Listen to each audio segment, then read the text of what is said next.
has 3-phase coming in. We got 3-phase and ground coming in right here. So 3-phase and ground is here. This just turns it on. It's 24 volt supply control powers, DC. So 24 volt DC control power for everything. So basically the 3-phase just goes through the switch over to a bus bar, and it goes down through the pumps. And then we take 2 lines and we power the 24 volts, and the rest is all 24 volts. They got 2 fuses for the line coming from here to here. Okay. And then there's 1 fuse for this thing over here, which isn't working right now. I gotta check the fuse in this. So the way you check the fuses is just pull this out. We got fuses in here. So that's blown. It's blown, yeah, okay. So we'll switch it. That's going to be it. Oh, you got an extra So fuse that's there? blown? Yeah. That fuse is blown, okay. Yep. So here we go with the new fuse. Let's insert it there. Yeah, that there.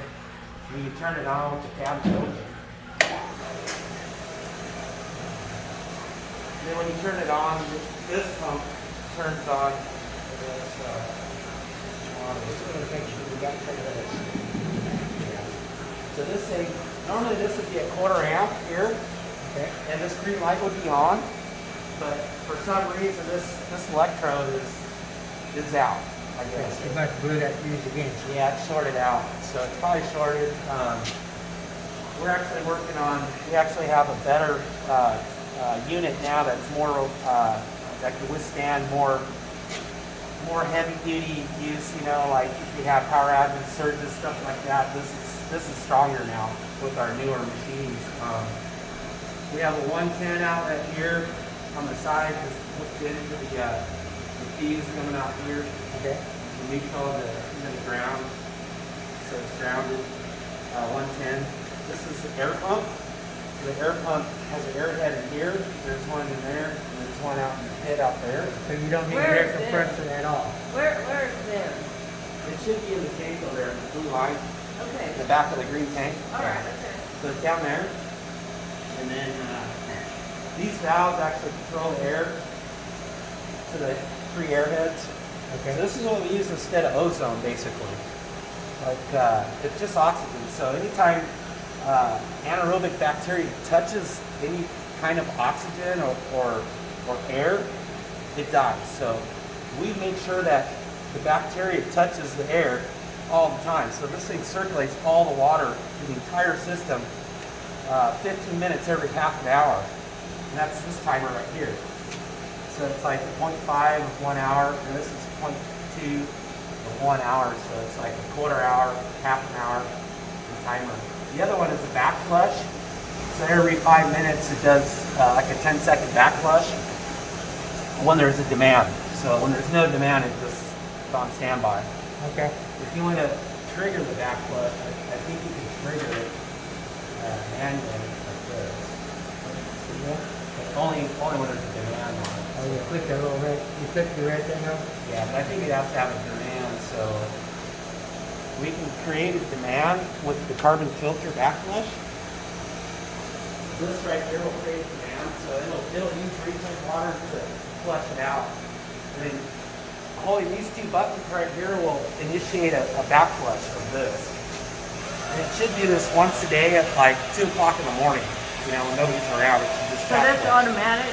Every day. Automatic? Yeah, it Okay. clears itself out. Yeah, 2 a.m. Yeah, so that's carbon filter, back flush. So once that starts going, this will supply the water. And you'll see the water meter over here will start spinning. We gotta give it some flow. Give it some water, yeah. Okay, there you go. So that's gone. So now if this thing's got a demand, the pump's running, you can initiate the back flush manually. That's what I'm gonna do. We can try that. So that's back flush. This is just got about 5 bar on it. Yeah, no more than 5 bar. Because it blows the screen out. Something's coming out of there. Here. What's coming out of there?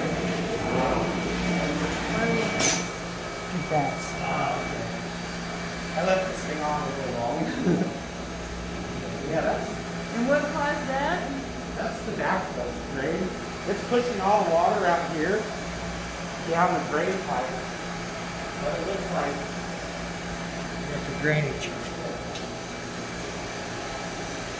yeah, it looks like it's not going down. We might have to seal that on top.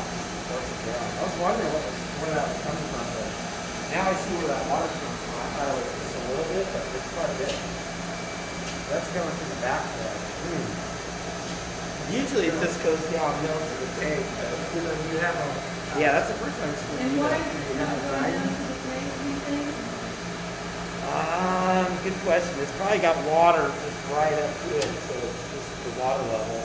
Oh, the water in the tank outside? Yeah, so it's not dumping in it. It's actually just heading in there. You know what I'm saying? It's kind So of like, yesterday we were waiting for the water to fill into it. yeah, but it's a really But now small there's line. too much water, No, but you it's, can't get it out because there's no wand to pressure. I think it might be just because this pump over here, when that goes down, the whole thing goes down. So and then it might flow. So this might be full over here. Yeah, it's pretty full. So Well, is that pump not able to keep up with it, or why is that not? So right now it's, yeah, this is pretty full, it's all full, so the line going down, and it's probably like water up to here. Like Yeah. here's this gray level, it's probably up to here, so it's pretty much backed up, so, what we can do is force it back down.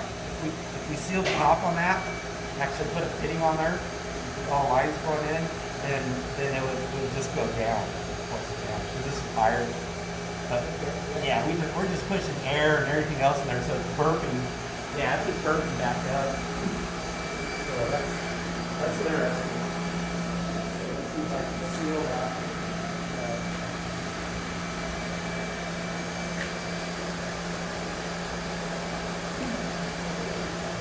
You could probably stop.